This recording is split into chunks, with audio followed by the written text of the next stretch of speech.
Earlier this month, hundreds of thousands of bats descended on the town of Katherine. They forced the closure of the sportsground and decimated trees in the area.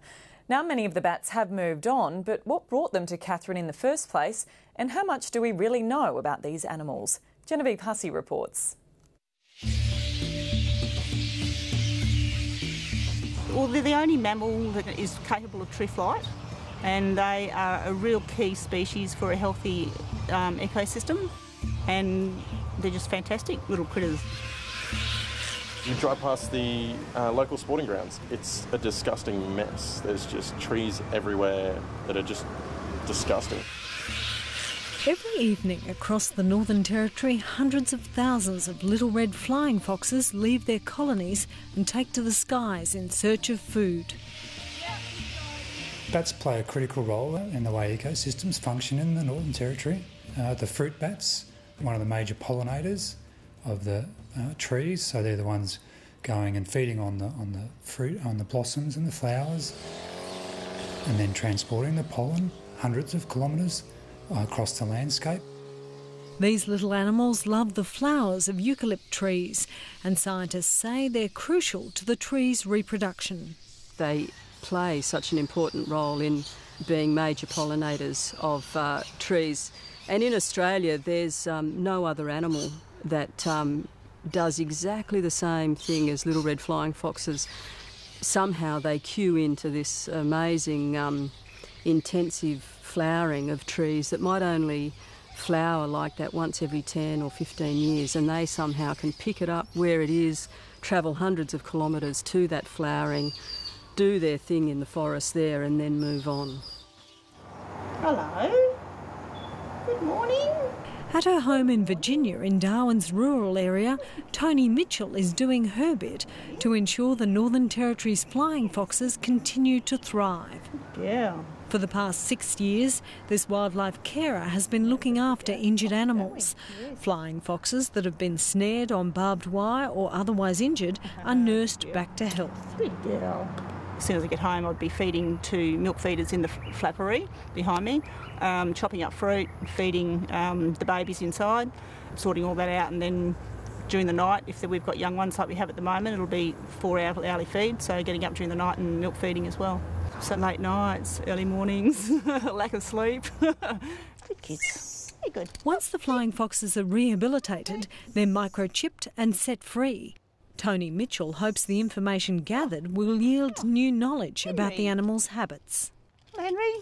The little reds are very nomadic. We might even see some of our microchipped reds turn up in other states.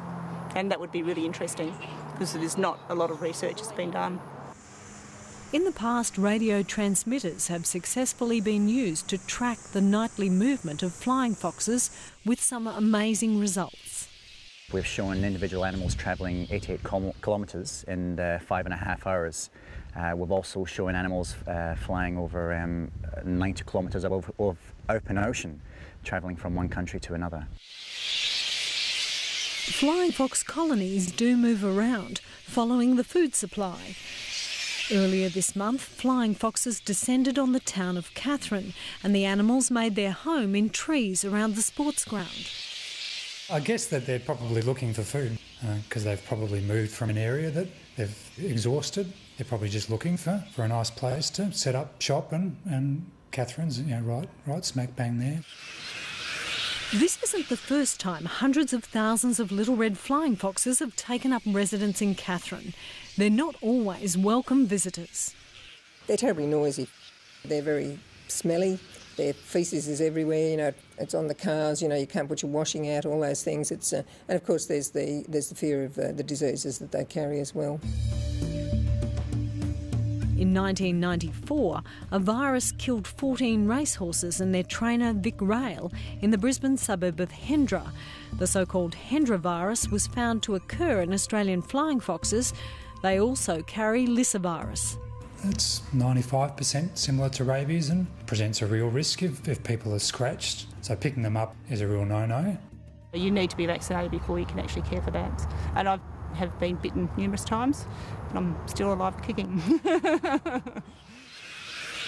Many of the flying foxes which made their home near the Katherine Sports Oval have now moved on, but about 50,000 are still roosting in the river corridor.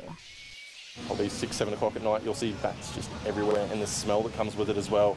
Yeah, they roost there, but I mean, what's the harm in running past with a cap gun or an air horn just to get rid of them? The strategy we've got at the moment is probably just to let it run its course, and whereas if you're trying to artificially disturb the colony, it'll possibly end up somewhere else where you don't want them, closer to where people are living in actual backyards.